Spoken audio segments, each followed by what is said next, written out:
T'es-tu déjà demandé pourquoi ta femme passe autant de temps sur les réseaux sociaux? Pourquoi, pour les fois où tu fais acte de présence, elle t'est aussi indifférente? Qu'elle se consacre à ses projets d'avenir sans même chercher à t'inclure? Son indifférence est due au fait que tes absences lui ont appris à vivre sans toi.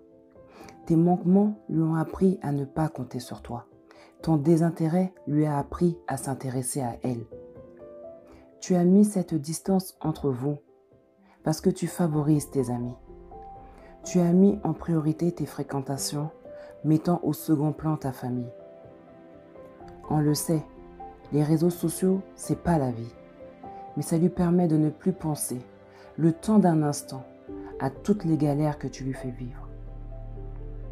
Là où vous devriez former une équipe et marcher en binôme, elle se retrouve en mode autonome, laissant toutes les charges à sa charge. Tu te demandes pourquoi elle est autant sur les réseaux sociaux? Pourquoi elle ne te court plus après comme avant? Parce que tu n'as tenu aucune de tes promesses.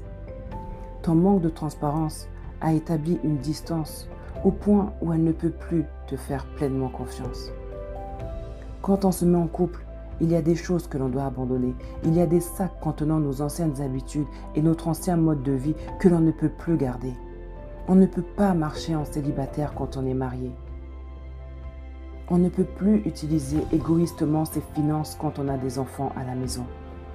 Il faut s'asseoir et se dire qu'il y a un temps pour tout et que tout excès nuit.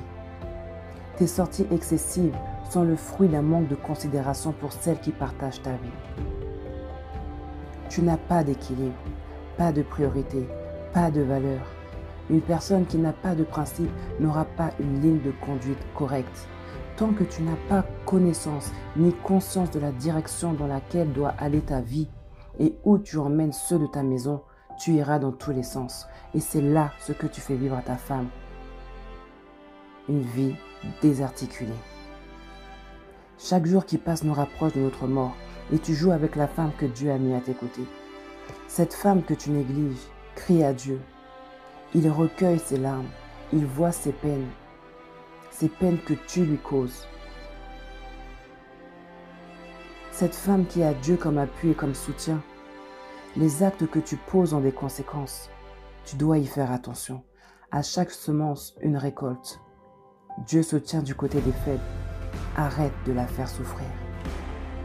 Si tu sais que tu ne veux plus de cette relation, si tu sais que ces responsabilités, tu ne peux plus les assumer, gagne du temps.